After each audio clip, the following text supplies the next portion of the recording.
Hey everyone, I just want to do a quick introduction video about what the PGM is and what it does, etc. For you people who are not into arcade stuff or don't have an arcade machine or have never touched any of this stuff, this video is just a quick introduction of what the PGM actually is and what it does, etc. So this is the PGM, the POLYGAME Master is its long name, but it's shortened to PGM.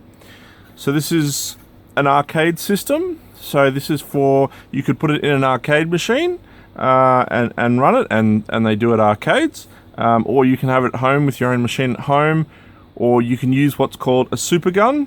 And a super gun, it plugs onto the front here into this connector, which is called the JAMMA finger. It plugs in there and then plugs into your TV, so you can use this on a normal TV. So yeah, you can get those good old super guns. The connector where it connects onto here, this is called JAMMA. You'll probably hear that term used a lot. Basically, these little connections here are all defined as to what pins do what, and the JAMMA standard is the same from all different types of arcade boards, so that you can take one game, unplug it from a cabinet, bring a different game in, plug it in, and it'll still work. So they created the JAMMA standard, and that was a really intelligent thing to do. So the JAMMA standard, you can see here, this is the PGM manual. I'll just do it because it's in the PGM manual. I think it's the last page. So you can see here that it's got all the pins, and it tells you what numbers they are, and then what they all do. So this is the JAMMA standard. The only thing that's a little bit different for the PGM is that it has a fourth button. The JAMMA standard only really technically does 3, but you can wire in the fourth, that's not a problem. The Neo Geos use the same fourth player button as well. So if you've got a cabinet that's hooked up for a Neo Geo, you can pop the PGM in and the fourth button will work fine. So that's the JAMMA standard. There's heaps of stuff on it, on the web, on the internet and stuff, but JAMMA is also a term that's used generally to relate to all arcade gear. It's just another term that's used for that. So yeah, so that's the JAMMA standard, guys. That's what this pinout is on here. Now, I don't have a super gun. I've only got a test setup that I've got here that I use for testing boards. I've got some arcade machines that I actually use for playing. So this here, this is my test harness. So what I'll do is I'll just, let's see if I can get a good photo of it. This could be a little bit tricky. Alright, let's see if I can do this. Okay, so this is my test JAMMA harness, and if you have a look, you can see all the pins along there, and this goes straight into the JAMMA board, and then it works onto my little Sony PS1 screen that I reverse engineered about 20 years ago. I've had this same setup for well, 20 years. So yeah, so that's the JAMMA standard, that's my test thing. So you get your board, you get the JAMMA harness, and you just plug it in, and it's like that. So it just plugs straight in, and that's it. And then you can turn the machine on and run with it. So that's what JAMMA is. That's JAMMA loom connection. So that's how all that goes. So now that we've talked about that, basically you get, most games are on a cartridge, obviously for the PGM, because it's a cartridge based system. They did release some games in a big single board for the PGM, but it's not obviously in a cartridge. It's got the cartridge and the motherboard all on one board. The Neo Geo did that on the later boards. So basically you get your cartridge. This is Dodonpachi Daiojo, which is a cave shooter. This was one of the carts that I've built myself that I sell using Fluffy's PCBs. If you've watched any of my videos, you'll know about those. I have quite a few videos on Fluffy's PCBs, so go and watch them if you're interested. So the cart's pretty easy, it just slots in, click, and that's it. And then you plug it in, and she's all ready to rock and roll. So that's basically what the arcade system is for the PGM. That's what it does. So that's basically it. Should run through a couple of things actually on the motherboard, which is probably a good idea.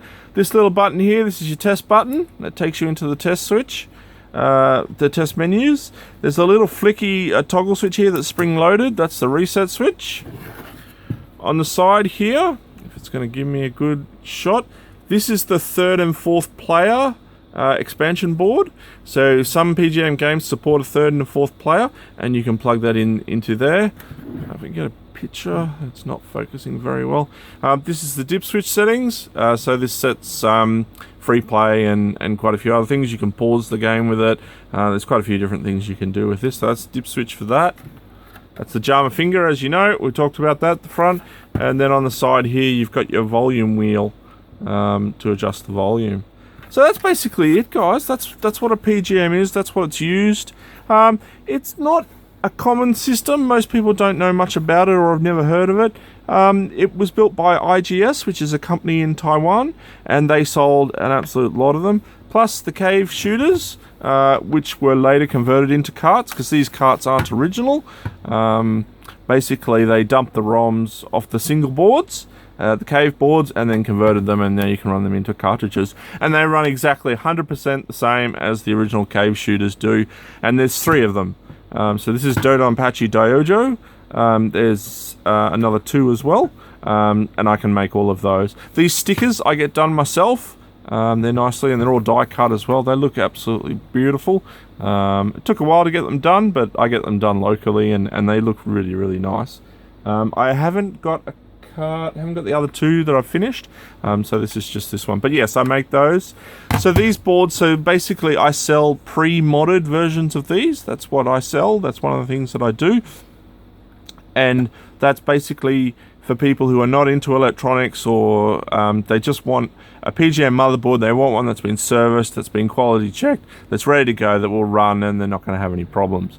So that's what I do, guys. I also do search for games. If you want some games and you can't find them, I have a lot of contacts that I can get games, and I call that my game hunting service. That's another service that I do. I don't charge anything for my time. I just charge a small deposit to go towards the first game that I find. So that's it. So that's a basic overview, guys. If you've ever got any questions about this, my website's available. I am actually working on a new website at the moment. It's just in beta, so I'm not ready to release it just yet to the open public, but I will be soon, and rest assured it's a lot better than my old one. There's a lot more information on it, etc. So there you go, guys. That's the PGM system. That's it. That's the manual. You can get the PDF of this manual in the English version is on my website as well, so you can grab that and have a read. But yeah, if anybody has any questions, you can message me at pgm at gc8, the number 8, TECH, so gc8tech.com, and that will get to me. Anyway, guys, have a good day and good collecting.